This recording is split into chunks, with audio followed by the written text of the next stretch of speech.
Aga po sa ating lahat, narito ang latest na weather update ngayong araw ng Lunes, February 17, 2025.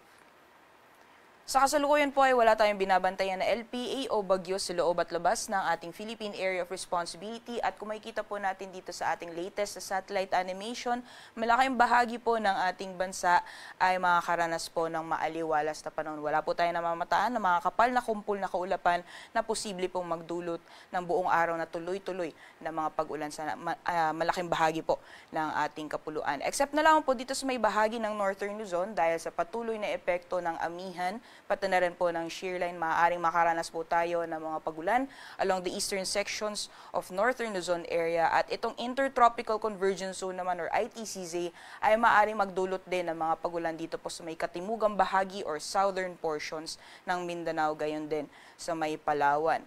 At inaasahan po natin sa mga susunod na araw ay magpapatuloy po yung maaliwalas na panahon sa malaking bahagi po ng ating kapuluan within the next 2 days or hanggang sa darating na Wednesday. At pagdating po ng Thursday, may posibilidad na magdudulot po ng mga pagulan yung easterlies, yung mainit na hangin na nagagaling sa karagatang Pasipiko, ito po sa may eastern sections ng ating bansa.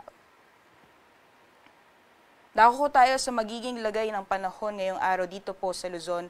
Gaya po ng nabanggit natin kanina, dulot po ng epekto nitong shear line, pati na rin po ng hanging amihan, ay maaaring makaranas po ng mga pag-ulan dito po sa may silangang bahagi ng Northern at Central Luzon area.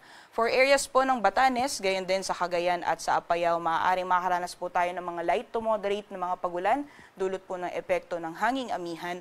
At dito naman po sa may Isabela at Aurora, maaaring maranasan po moderate to at times heavy na mga pagulan, dulot naman na epekto nitong shear line. Kaya doble ingat po sa ating mga kababayan sa mga posibilidad ng mga pagbaha o pagguho ng lupa, lalong-lalo na po sa mga hazard or low-lying areas.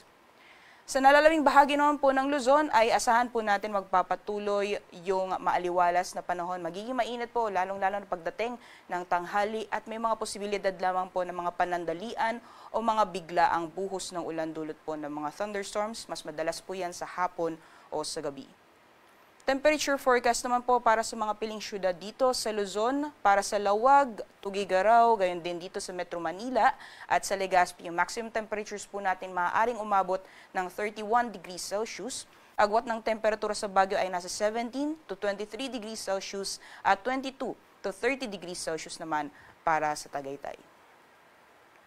Sa magiging lagay naman po ng panahon sa nalalawing bahagi ng ating bansa for Palawan, Visayas, and Mindanao area, dahil po sa epekto ng Intertropical Convergence Zone or ITCZ, maaring maranasan pa rin po yung maulan na panahon dito po sa may Basilan, Sulu at Tawi-Tawi, gayon din dito sa Palawan, although more on the southern portions of Palawan area.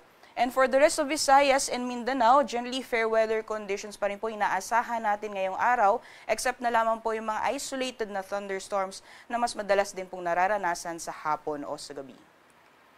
Temperature forecast naman po para sa mga piling syudad dito po sa Palawan. For Kalayaan Islands po, maximum temperatures po natin ay aabot ng 32 degrees Celsius at 24 to 31 degrees Celsius naman para sa Puerto Princesa.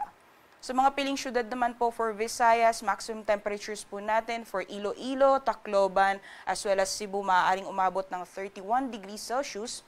At sa mga piling syudad naman po para sa Mindanao for Cagayan de Oro, maaaring umabot po ng 31 degrees Celsius maximum temperatures. For Metro Davao, nasa 24 to 30, and for Zamboanga naman, nasa 24 to 33 degrees Celsius.